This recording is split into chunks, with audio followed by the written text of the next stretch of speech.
experiment of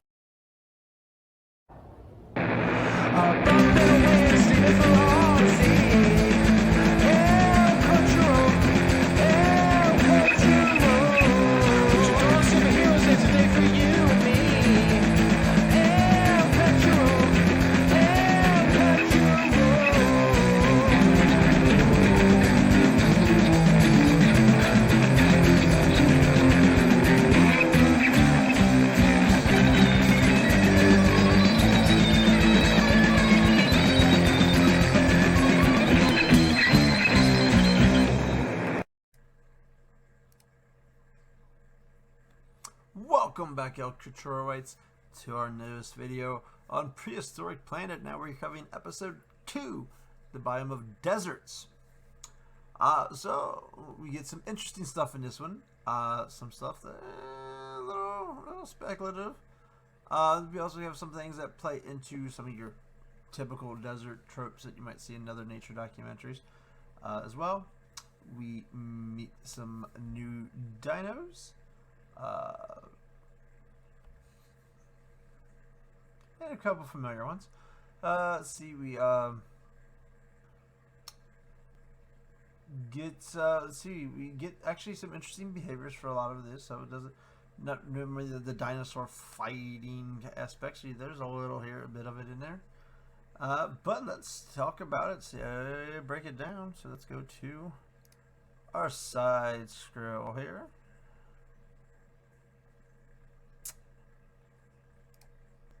Oh, there it is. It did work. Ha ha. 3, 2, 1. So we start off with this big desert view. We see a bunch of sauropods walking towards us. They end up being Dreadnoughtus. And they're leaving their feeding grounds to meet at this certain area for a mating ritual. Some of the more interesting thing is they give them these air sacs along their neck. They say that they inflate for, like, you know, mating and traction and stuff like that. Cool ideal. Little, you know, weird looking, alienish kind of looking, but they gotta fluff them and fill them up and stuff like that. Then we have a bull who's ruling the yard. He's the big one everyone's attracted to, so a younger one comes up and battles him. And we get this sauropod battle, which I'm curious on how realistic this could be, because they would hang up on their back legs and do this kind of hug and push thing and smack each other with their necks. There was some teeth raking along this neck. One was even taking jabs with his front paw with his thumb on his front paw. Of course, until the youngster knocks the bull over. And now becomes like the new head honcho. All the chicks are jigging him. It's implied that sometimes these battles can be deadly. So that was definitely okay. Alright. It was interesting. Very interesting. Don't know. So kind of hoping to go, you have the little science thing at the end that they kind of go into it, that it would cover this. But unfortunately, that was not what it was about. So, I don't know. Okay, I guess we go with it. I guess it's based off some other modern day animals kind of stuff, I would say. I think giraffes kind of do that kind of stuff too. From there, we transition to story following an itty bitty lizard who's chasing up some flies, and he comes across a deceased sauropod who's got a bunch of sleeping tarbosaurs, the Asian version of T-Rex, hovering around it, sleeping, and he's trying to pick off flies off the tarbosaurs, but, you know, trying to use, because the tarbosaurs obviously are attracting the flies because they have the dead meat on their, on their skin, or I don't know, something like. So I guess the flies are being attracted to them. And then we get a famous little sickle claw here. So here's our familiar cameo. So we have a velociraptor. The actual, well, hard to say without a human in the picture, but it's probably a more accurate sized velociraptor and feathered. And he's hunting down some. He's trying to, you know, pick off some of these little lizards as well that are trying to feed the flies. Then you see this out for the trailer where one of the lizards ducks under the tarbosaurus' sleeping body. The raptor kind of runs into it wakes up the Tarbosaurus, who then tries to snap at him. A couple of raptors. You mentioned pack hunting in the raptors. There's two of them hunting there together. Tarbosaurs all wake up and decide it's time to move on. Lizards, I guess, no longer attracting the flies. And then the pterosaurs that have been hovering like vultures come down and start picking off the carcass. Now it's their turn. From there, we go to, this was one of the, I think this is one of the most times on this guy, as another little feather guy here, the Monoclonius. Monoclonius? Protects his real cute, looks really cute. All feathered, and is portrayed to have super good hearing sound, and especially the feather. I guess the feathers are on the head or help with that or something like that. And it attracts really small sounds, which leads it to a log filled with termites, where it uses its big, where it gets its name is because it got a big front claw to scrape open a hole, put its beak in, and it has like a super like chameleon-like tongue that can slap out, or anteater, I guess you could say, and lap up some termites. So it gets its feed, and then we get the typical desert rain scene, because, you know, it can't be what I'm talking about by the tropes. Or the rains open up, the rain comes in and hits, causing all the plants to blossom out, and, you know, help, and then other animal, little bugs and stuff come out to play, so the Monoclonius has more food to go chasing. And then we go to a hadrosaur. I forgot the name of it off the top of my head here. I can't remember his name. Nothing. So they're just wandering around in a herd, and while they're stumbling around, they come to a rain-produced drinking spot. So everybody's here. Obviously, all the animals are huddling in to get as much water as possible. This is another, you know, typical desert trope nature show kind of thing. So all the animals are combining together to get water. All of a sudden, of course, the meat eater, the lion, like Tarbosaurus, has to show up. I like how the planet is giving the big berth. But of course, he's not there to hunt. He's there to drink as well. So, you know, like I said, you see this a lot in desert movies. They usually do this thing with a lion or something like that. So every show showing how everything comes there to drink until they drink all the water up, and then it's time to move on. The next segment brings us back to one of our flyers that we saw from the last episode, the Barbadaclys. Yeah, I think I said that right. So it involves them meeting on these canyons, this canyon area of a desert, on the tops of these plateaus, where they can. And as you can see, there's a big crest on them, and then for that. And then it's where they meet on these plateaus to do mating rituals, and they're talking about how, like, obviously the males are way bigger than the females, and they have this territorial thing where they're showing, where they'll do their little display, dancing display. And then if another male would land, and whatever male was there would come after them and chase them. And it chases it off the rock, and it flies around until it causes it to crash into the side of the cliff and pretty much tumble to its death. So pretty much a little fighting there.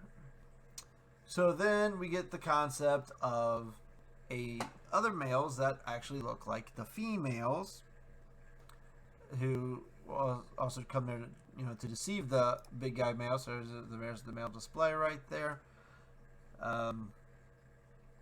So the male doesn't pick up that it, you know, and it actually even had the male kind of flirt with the pretend female. And then where it rejects him and moves on, and then finally it shows that the fake female finds a mate and mates and everything like that, showing that the sneakiness of nature. And this is where they have the behind the scenes stuff at the bonus content, pretty much citing how there is some multiple different types of real life animals today that will use this technique to get mating past, to full bigger males, so they mate with the females. I think cuttlefish was one of the examples, if I remember correctly, they gave. So he pulls a little sneak, gets to mate with the female, while the big show off male doesn't notice. plausible. Like it says, there's multiple animals today that does it, so I guess it's plausible. From here we go to a area that they mentioned is super duper dry. Has this rare mineral that usually doesn't form in solid forms because it dissolves in water. And we find another small hadrosaur group. Whose name? The hadrosaur groups. I can't remember their names off the top of my head right now. I should have pulled something up so I would know. But they're eating up the vegetation, so they're getting so dry that they can't find anything to eat. So they're on this journey. So you can see that there. So they're on this. They start on this journey. They look for food and water, and it mentions how they travel at night and that they use the constellations, the stars, as road maps to help them out. They didn't say which animals, but they did say some modern day animals, I guess, can do the same thing. A little stretch, but okay, we'll go with it. So they travel at night was they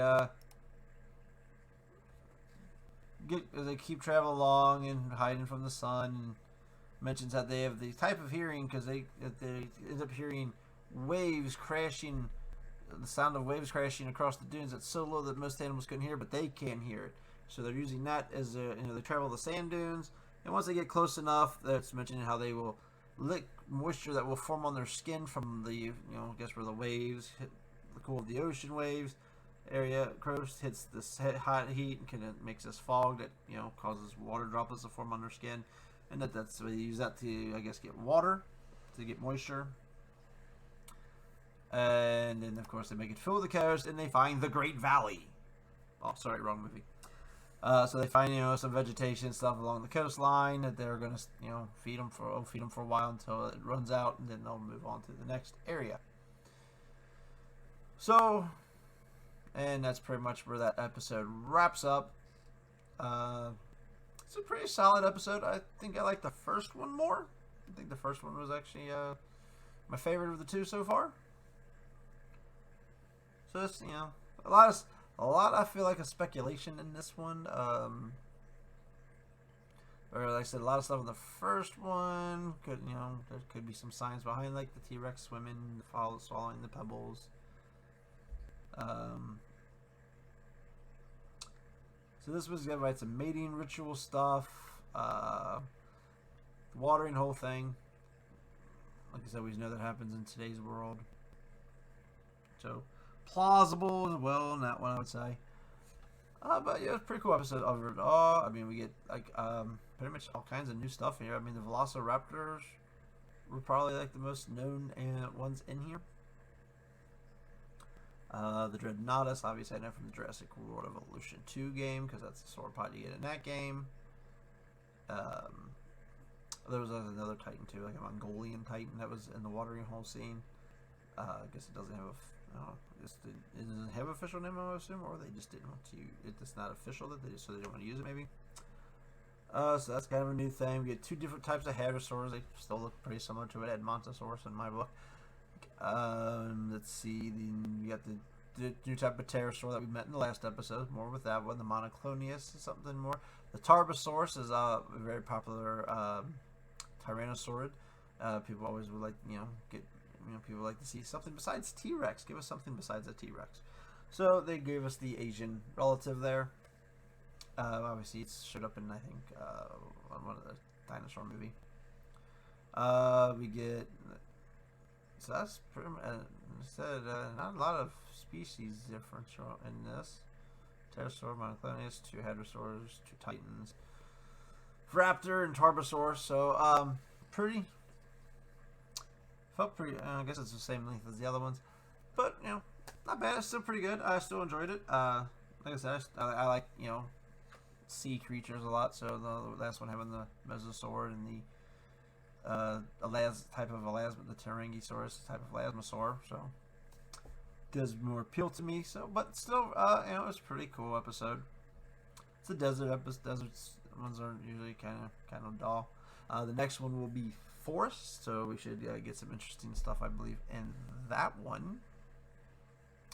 But still, still loving it. The CGI obviously a lot of stuff looks amazing.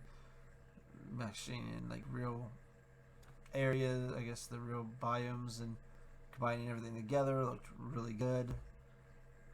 Everything looked pretty, close-ups. You see like little hairs and everything. So still stellar work on the appearance. Still loving it, and I'm gonna go watch the third episode. Should be out ready for me. So we'll go do that, and we'll see you on the next video when I break down that one. Actually, forest or actually, no, I think it's freshwater. I think it's what it's actually called. I don't think it's called forest. I think it's called freshwater. So correct myself there. Till then, see you next time.